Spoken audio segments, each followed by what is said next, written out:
64 সংখ্যক বড়ো সাহিত্য সভা উপলক্ষে উৎসৱমুখৰ পৰিৱেশ উদালগুৰিৰ ডিমাকুছিৰ দৈমু নগৰত ভিৰ কৰিছে অগণন সাহিত্যপ্ৰেমী প্ৰদৰ্শন কৰা হৈছে বড়ো জনগোষ্ঠীৰ কলা সংস্কৃতি 2 সহস্ৰাধিক লোকৰ উপস্থিতিত সভাৰ পতাকা উত্তোলন কৰে সভাপতি ডক্টৰ সুৰজ নাৰ্জাৰীয়ে শহীদ তৰ্পণ কৰে প্ৰশান্ত বড়ো আৰু নীলিমা বসুমতাৰীয়ে বড়ো জাতিৰ হকে প্ৰাণ আহুতি দিয়া শহীদসকলক সোঁৱৰণ জনায় বিভিন্নজনে কাৰ্যসূচীৰ অংশ হিচাপে সাহিত্য একাডেমী প্ৰাপকসকলৰ সম্বৰ্ধনা অনুষ্ঠানৰ লগতে অনুষ্ঠিত হৈছে অন্যান্য আলোচনা চক্ৰ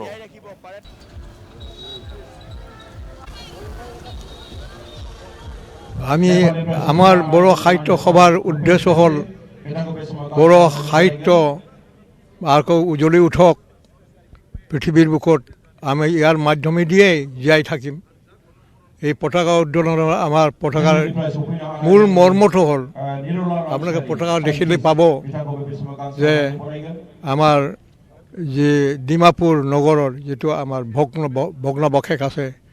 সেইটো উল্লেখ কৰা হৈছে তাৰমানে সেই ভগ্নাৱশেষৰ পৰা আমি প্ৰেৰণা পাই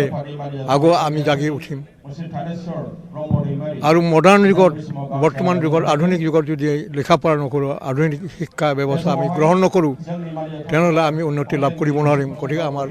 কিতাপ পত্ৰ মেলিয়াই দিয়া আছে সৰ্বোপৰি আমাৰ পতাকাৰ ওপৰত আছে মৰা চৰাই যিটো হ'ল শান্তিৰ প্ৰতীক ভাৰতৰ শান্তিৰ প্ৰতীক আমি শান্তিত থাকিব বিচাৰোঁ আমি শান্তিপ্ৰিয় জাতি বিশ্ব দৰবাৰলৈ এটা সবৰে ব্যক্তিগত দায়িত্ব যে আমি য'তে নাথাকক এই বিষয়ে চৰ্চা কৰিব লাগে